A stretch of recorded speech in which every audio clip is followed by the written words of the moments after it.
Hello viewers, বুক BD পক্ষ থেকে আমি অপূর্ব হাসান ইমন। আজ আমি আপনাদেরকে দেখাবো কিভাবে প্রোডাক্ট রিসার্চ করতে হয়। তো প্রোডাক্ট রিসার্চ করার জন্য আমাদেরকে সর্বপ্রথম আমরা যে ক্যাটাগরি নিয়ে কাজ করব সেই ক্যাটাগরিতে প্রবেশ করতে হবে।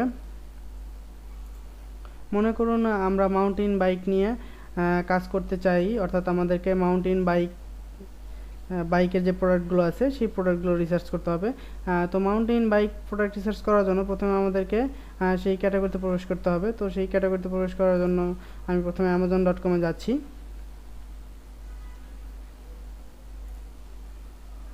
তারপর ফুল স্টোর ডিরেক্টরি থেকে আমি মাউন্টেন বাইকের ক্যাটাগরি বের করতেছি, বাইকস। হ্যাঁ, লক্ষ্য করুন এখানে মাউন্টেন বাইকগুলো সব মাউন্টেন বাইকের সব প্রোডাক্টগুলো দেখাচ্ছে। তো আমরা এখান থেকে আমাদের জন্য, আমাদের সাইটের জন্য প্রোডাক্ট রিসার্চ করব এবং প্রোডাক্ট সিলেক্ট করব।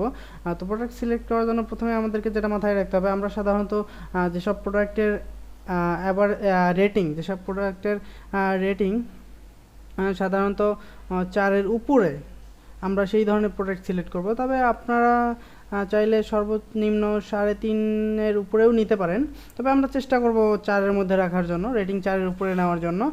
তো রেটিং 4-এর উপরে নেওয়ার জন্য আমাদেরকে সর্বপ্রথম সাইড বারে দেখতে পাবেন অ্যাভারেজ কাস্টমার রিভিউ। এখান থেকে আপনি চাইলে ফিল্টার করে দিতে পারেন, অর্থাৎ শুধুমাত্র 4-এর উপরে আসবে অথবা শুধুমাত্র 3-এর উপরে আসবে।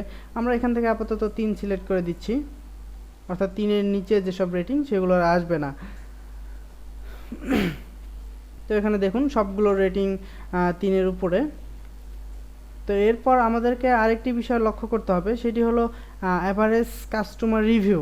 আমরা সাধারণত যেখানে লক্ষ্য করুন এটির অ্যাভারেজ কাস্টমার রিভিউ হলো 30, এটির 133, এটির 100 শুধুমাত্র 38। আমরা সাধারণত যেসব প্রোডাক্টের অ্যাভারেজ কাস্টমার রিভিউ 20-এর নিচে সেই ধরনের প্রোডাক্টগুলো আমরা অ্যাভয়েড করব, সেই ধরনের প্রোডাক্টগুলো আমরা নিয়ে কাজ করব না।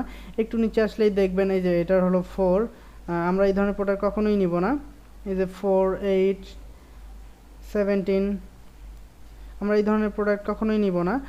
আরেকটা বিষয় মাথায় রাখতে হবে, আমরা যেই প্রোডাক্ট সিলেক্ট করব সেই প্রোডাক্টের কাস্টমার রিভিউগুলো কি পজিটিভ নাকি নেগেটিভ, আমরা এটাতে প্রবেশ করতেছি। এরপর দেখুন একটু নিচে আসলেই কাস্টমার রিভিউগুলো দেখাচ্ছে, এই যে কাস্টমার কোশ্চেন অ্যান্ড অ্যান্সার। এগুলো আপনি পড়ে নেবেন, দেখবেন যে এগুলো পজিটিভ নাকি নেগেটিভ। সাধারণত প্রথম 10টার মধ্যে 6টা থেকে 7টার মতো পজিটিভ হইলে আমরা সেই প্রোডাক্টটা বাছাই করতে পারি।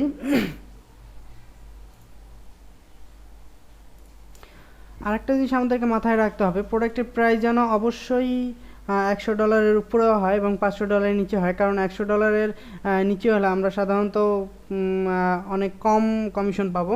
আমরা কোনো প্রোডাক্টে যদি $5 থেকে $6 কমিশন না পাই, তাহলে সেই প্রোডাক্ট প্রমোট করাটা আমাদের জন্য ফ্রেন্ডলি না।